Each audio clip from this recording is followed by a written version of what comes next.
So I've never been in prison. I mean, I've been like down county or whatever, you know, locked up. But I mean, my brother, my father, other people that I've known, met, whatever. Yeah, I've heard stories. Brother-in-law, 9, 12 years they've done. Yeah, I've heard stories and stuff like that, and stuff that they have to do and all that. But I mean, the hard part about it though, the most, is when you get out, you got nothing.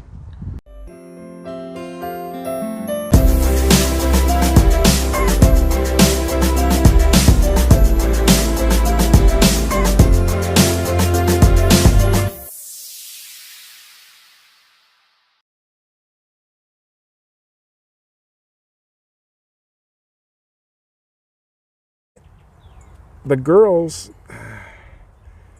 the industry is not geared towards entertainment anymore. no. It's geared towards lap dances. I mean, it's geared towards men coming in the club to get a quick get off, you know, for 80 or 100 bucks, whatever, you know, put their hands on a hot chick. I mean, you don't even see guys sitting at the stage anymore. Yeah. You know, there's not about the girls. They're not, I don't feel like most of the girls nowadays are true entertainers. They're not. They're not. They're thinking about a fast buck. It's about, I want to go rub that guy out with my butt cheeks through his pants or whatever for 20 bucks a dance. Or 40 because they're and that's what he wants. Physical contact. You think he gives a shit about her up on the stage? Hey, when are you getting off the stage so you can come rub me out? That's what he's thinking. Yeah. Are you busy after your dance? And it sucks because the lifestyle, you got a DJ trying to make some money off the show, and he can't because the girls aren't getting tipped up there, you know. And you know, nowadays for some reason the management in these clubs think that it's not important that the DJ make you know, tips for skips. When you're off the stage, the girl goes to VIP. The club's making money. They're making money off the bottle service. They're making money off the table. The VIP, they're making money there. The waitress is making money off the tips, making money off the bottle, making money off of whatever you're selling right there. The dancer's making money because she's nonstop. The customer's spending money, but where's the DJ's money in that category? None. And that is wrong. The DJ should be paid every single time a girl skips the stage because that is his bread and butter. And they're not doing it. They're not. It's like something has happened in the years that I've been in the industry. Something has happened to where somebody said, you know what, we need to just bend over backwards and break our backs for these girls and screw everybody else in here because the DJs become unimportant.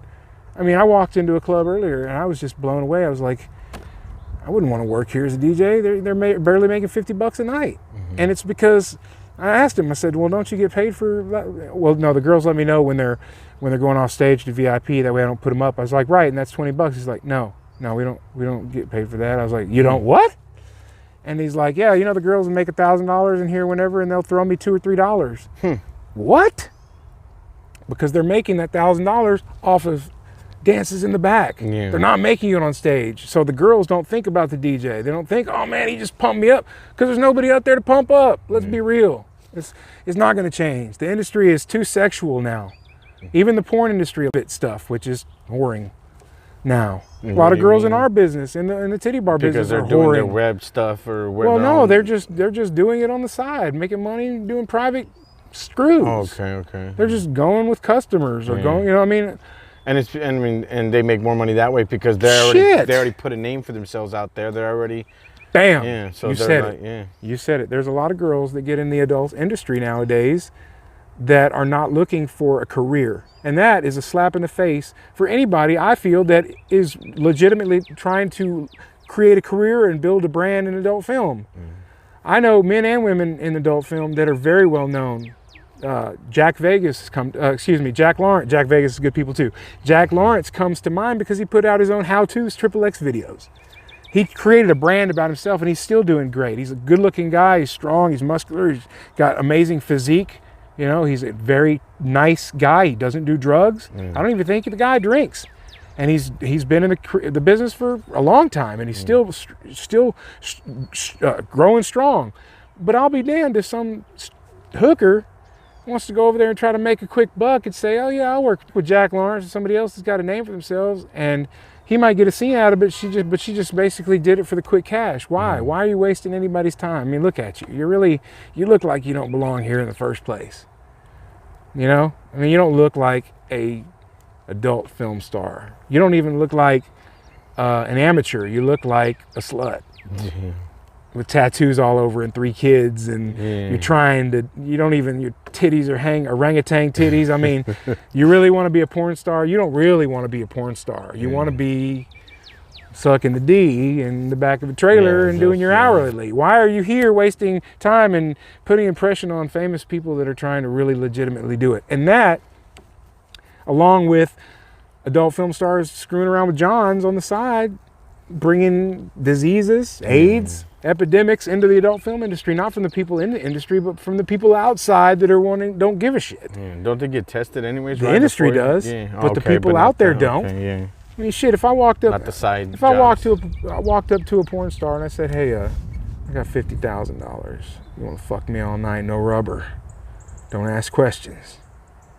Think she's gonna do it? Fucking A right she is. Bingo. Money. That's the problem. There's no respect for the industry itself from the people in the industry. Titty bar business or adult film. The girls don't respect the clubs in the titty bar business because they don't understand, why am I paying a door fee? You really don't register? I mean, I don't understand that. Why do girls not understand why they would pay a tip out at the club? Or not a tip out, excuse me, but, well, a tip out too, but a door fee. They don't realize that door fee is their entertainment pass for the day. Hey, you can come in our club, you can use our customers. They're not yours. You met them here. They're not your customers, they're ours. You can have a medium to meet them, a safe place where we'll watch your back, security who you should be tipping. You know, the DJ will play good music you like to dance to. We'll give you a stage and lighting, tip the DJ. We'll give you a manager that helps bring in clientele for you. Just honor the club. Do your dances. Get up on stage, show some titties. Why aren't they showing titties at the clubs? Our club, they didn't even, at Expose, they didn't even show titties. They'd be up there for three rounds, and it's like, how could you not show your titties? I noticed that too. After the 20 years that I've been there, I noticed how it's gotten where, just like you were saying, I mean, and then all these new girls that just come in, it's like, well, there's nobody here, or there's only 2 guys here. Well, those 2 guys came to see a show. They came to see some boobs, and they see some dancing, and this is, they just sit on the pole. Or on their phone texting. This is it. This is all they do. And just maybe a titty here, maybe I'm gonna sing to my song. I'm gonna look in the mirror at myself. Fucking love my sexy body. I'm gonna make that. Nobody's coming up here, so I'm not gonna show no titties. I mean, that's all they're doing. That's exactly. And it's like, really? I mean, I'm just be honest. Say I'm a customer. I like puffy nipples. You know, puffy nipples are sexy. I like redheads. Whatever. I'm seeing this hot chick on stage. I might not like fake tits. I can't tell if she's got fake tits or not. I personally am not a fan. I don't like fake tits, but I can't tell if those are real. I would want to get a dance from her, but I don't know if they're real or fake. I want to see what their nipples look like. I might have a fetish for 3.5-inch long nipples. Lord knows there's a couple girls that I've seen. Oh my God. But I might have a fetish for long nipples, and she's got them, but I can't see them on stage. So why would I want to waste my time tipping her? Why would I want to tip you on stage if you don't have your tits out and this is a titty bar? I want to see some titties. Throw some titties out. I'll come tip you then. I might like them. Oh, sexy girl, nice body, nice when tits. You get down, come and talk to me. Come talk to me.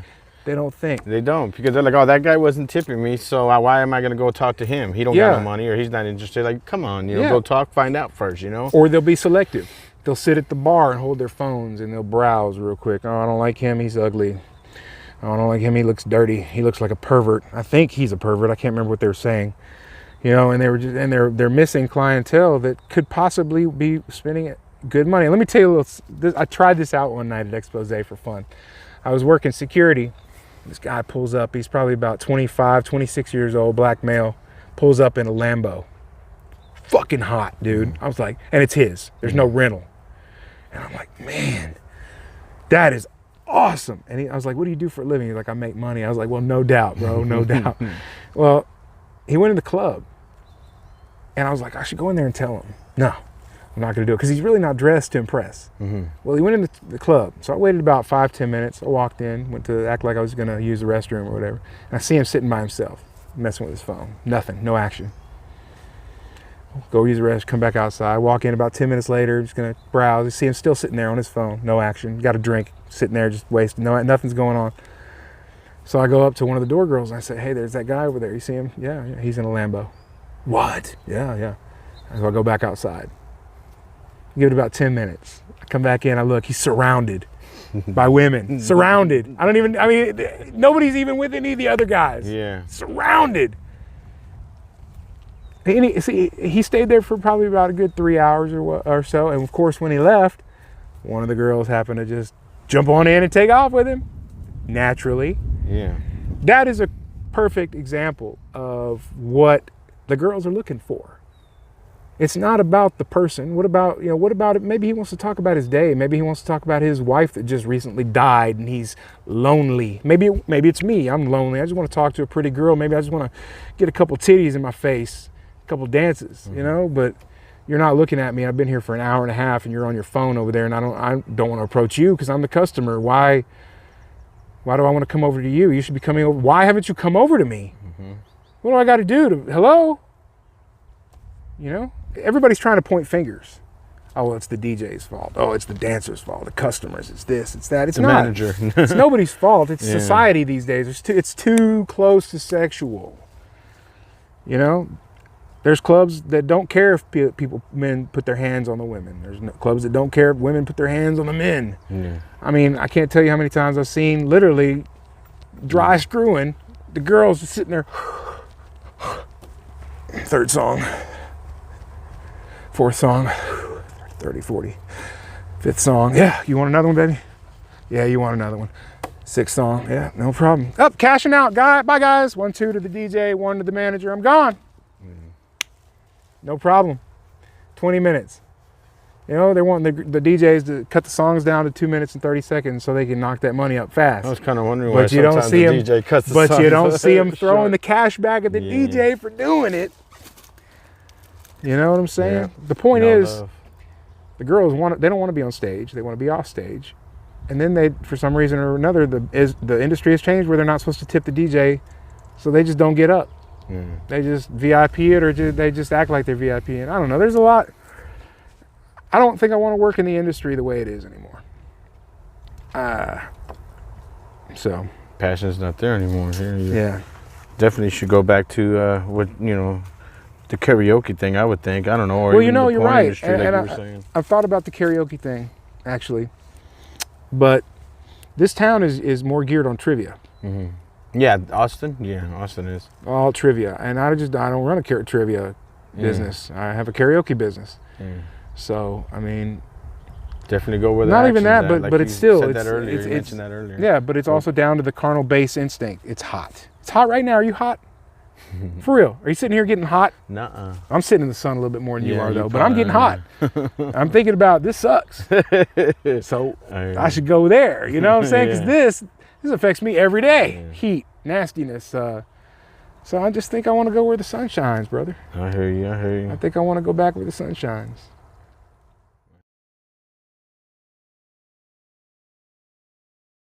You can definitely see two sides of people, especially when they come into prison and they're checked. People want to know, what are you in here for, man? Do we need to avoid you, or do we need to, is this guy a child molester? We're going to let him sit at our table. There's only whites that are allowed to sit at this table, or blacks at that table, or, it might be Paisa Day. The Hispanics might want to watch their TV for all day long, and there's nothing to watch besides Hispanic sports. I don't speak Spanish, so I'm screwed. It's no control. Yeah. They feed you at 4 a.m. in the morning, then they feed you again at like 12:30, 11:30, and then they feed you again around 4:35 in the afternoon, and you're starving. So like one toilet roll a week. Damn, are you serious? One toilet roll a week. So I've never been in prison. I've been like down in county or whatever, locked up, but my brother, my father, other people that I've known, met, whatever, I've heard stories, brother-in-law, 9, 12 years they've done, stuff that they have to do and all that, but The hard part about it, though, the most, is when you get out, you got nothing. I kind of lucked out because I happened to put my stuff in storage when I came back to Texas to see my mother pass, and it remained in storage for the entire 5 years, and I paid on it. to sit in climate-controlled storage. While you were in there? Yeah, for 5 years I paid. The price went from $70 up to $130 a month over 5 years, and I was paying hard. But I figured that's not too much. You know, it's cheaper than rent. You're not losing your stuff. Yeah. You know? Did you lose it? I didn't lose it. Oh, I thought you said no, I'm saying not me, but you know, there's certain people out there that'll lose their stuff, you know, because they don't have anything, you know, their car, their belongings, their valuables. Even family will not disown, but I mean, just like man, they drop off, man. They drop off hard.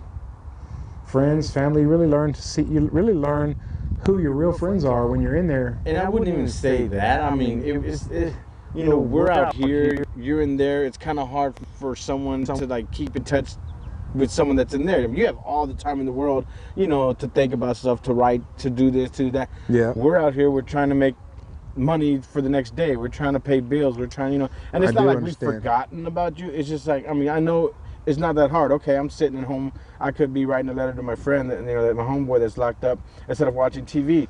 But, you know, how do I explain it? Like, I know what you're saying, but there's also two sides to that story. You know, there's always like, I just have a hard time believing somebody can't shoot me an electronic email real quick when they can post memes all over Facebook all day. How can you send an email to someone in prison if they don't have access? Like, you could do it through JPay. There's a company like JPay through Texas. But you know what? I mean, that was then. I mean, I look back on my experience now. It was horrible. It was hell on earth. Let me just tell you.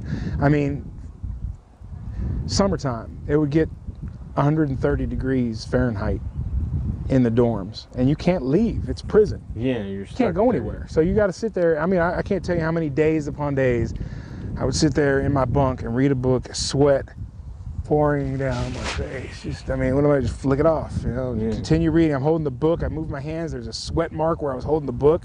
Pages get ruined because you're just sitting there sweating, man. You're hanging out. Bugs are flying in the window because if you close the window, God forbid, it's hot as hell in there. But if you open the window, you might get a little bit of a hairdryer's worth of breeze. It feels like a hairdryer, literally. Which prison was this? Man, I was at a bunch of different prisons in Texas. They moved you around? Yeah, I got moved around a few times. But and every one of them were the same. Pretty much every one of them was the same. Yeah, I mean, it was a horrible experience. I realized that like, it's not.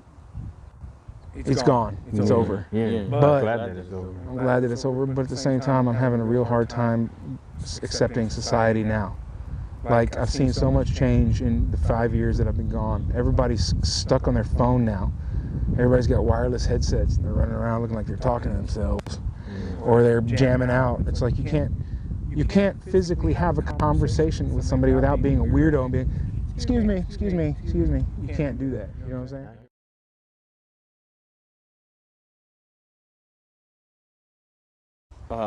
The universe telling me something. I would just take that. Like, if it keeps coming, like you said, that circle. If it keeps coming back to you wanting to go to Cali, okay, here we go. It does. Then even 5 years in the pen. I would think that's something's calling you out there. But I'm scared though. I'm scared because it's lonely. People are very, very out there. They're not very friendly like they are in Texas. This ain't me. In front of this ain't me. This right here talking, doing like interview stuff. This ain't me. You're my second interview. Yeah. And every day I keep, you know, not every day, but every interview I would keep doing. Like today, I feel more and more comfortable doing it. I'm pretty sure the next one I'll feel more confident. You will. More, you know what I mean? Sure, you will. And fear, and I've learned this from Will Smith. I'm not even, no joke, no shit. Will Smith, I have him on Instagram, I have him on YouTube, I have him on Facebook. Everything that he posts, everything about his fear, about conquering this, about don't let fear win, don't let this and that. You know, it motivates me so much that this is half the reason why I get in front of these cameras when I feel more comfortable behind it. Man, let me just tell you something, bro. I'll never forget this, man. I was working for a buddy of mine out there in LA at one point. Right there in Van Nuys, California, in the San Fernando Valley, and I don't want to say where it was, but above me, Master P was in his recording studio recording, and he had a right above me, dude. I mean, I could bang on the ceiling. You know, Master P. You know, I'd see him when I was going outside, take a break from working or whatever. He'd be outside hanging out with his people talking. It's just like, that's Master P, right there. Can't get that out here. You can get him in passing. Oh, there goes Master P. He's getting on his plane. He's leaving. Yeah. But you'll never get, oh, what's up, Master P? I work here. You work here. What? You want to go grab lunch? Ron Jeremy. Yeah. How would I have ever met Ron Jeremy if you weren't if in I that wasn't environment? there to meet him and hang out with him? And that, my friend, is inspiring. I suggest you go back to LA. I just seriously do. I think to go back. You keep mentioning it. You keep saying that. I do, but at the same time, Eddie, I don't want to be. Don't be afraid. Don't be afraid. I don't want to be. I don't want to be a beggar, man. I don't want to be that guy that shows up out in LA and be like, "Oh man, you guys got all this stuff going on. Can I be a part of it?" I don't want to be that guy. How can you be that guy if you already know people? How can you be that guy if I mean, you have Ron Jeremy in your phone. How can you be that guy? You know, if you have, 5 years. You know, okay, you were put away for 5 years. People might have forgotten about you, but put yourself back out there. Let people see you and let people remember you. You know, do what you do what you love to do. This is just me saying this, but do what you love to do. Put yourself back out there. People will recognize you again. Be like, you know what, damn, you know, hey, you know, I remember this dude. I feel like I really want to congregate, hang out with, other musicians, other singers, other producers. And I really was hoping that Austin had that. And they do to a degree, but it's very difficult to find. Everybody's trying real hard to work on themselves instead of doing a team effort like they used to. Everybody wants to be their own star. And I totally respect that. That's why we have the internet. That's why we have the mediums. But when you're somebody like myself that feels better collaborating with other people on a project where we all win, it's hard to find that, you know? So I don't know, man. I kind of feel like LA might be a better choice. I just feel inspired. You know it's that song, Let's Hear It for New York. Yeah. The city lights will inspire Alicia you. Keys and I hear you. It's true. LA And inspires you. When LA, you're out there and you see the beach and you see the cars, man, and you see the people living, you're like, I want to be like them, bro. Which is cool, but it's neat to go like to the Grove on 3rd Street and see them filming. What's that show called with the guy from Saved by the Bell, Mark, the Hispanic guy? Mario Lopez. Mario, yeah. What's that show? He's right there. He's in a whole bunch. He's on E! Entertainment. He's on, he's on a lot of different ones. But he films it right there. You're walking by there, set up. I've seen it before. It's cool, man. Yeah, that sounds pretty cool. The weather is just so awesome, but it's expensive. Yeah. How can you go out there, follow your dream? That's the question. How can you go out to LA, follow your dream, and still live a lifestyle to where you can afford to socialize? Because if you don't socialize, you can't get anything done. Somebody's told me, fake it till you make it. Fake it till you make it. You got the connections in your phones already. You got people already. Yeah. I want to share. Walk in there like you already know everybody. Walk in there like you never left 5 years. You know. Yeah. Walk in. You fake it till you make it. That's all I can say. That's my opinion or my, advice, I guess, That's good advice. I think one of the greatest parts about being able to relocate somewhere else is you can become whoever you want to be.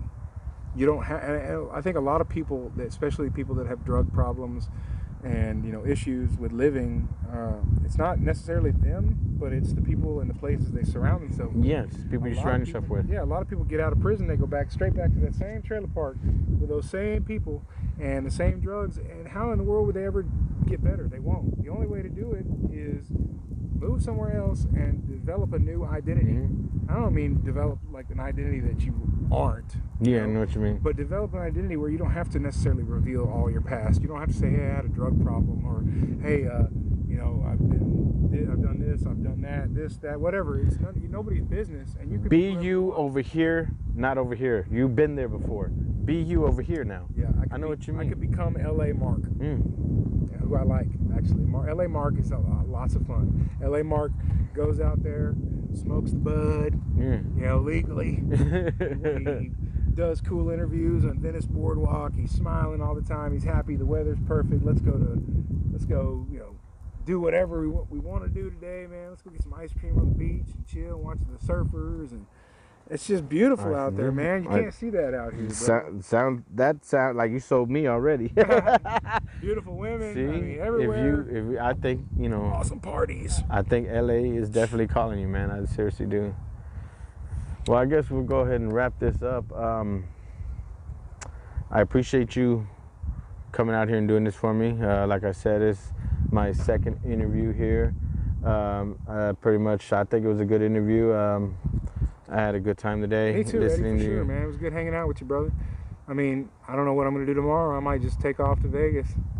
The only reason I'm going to Vegas is because it's cheaper than LA. It's a step. 3.5 hours. Definitely, yes.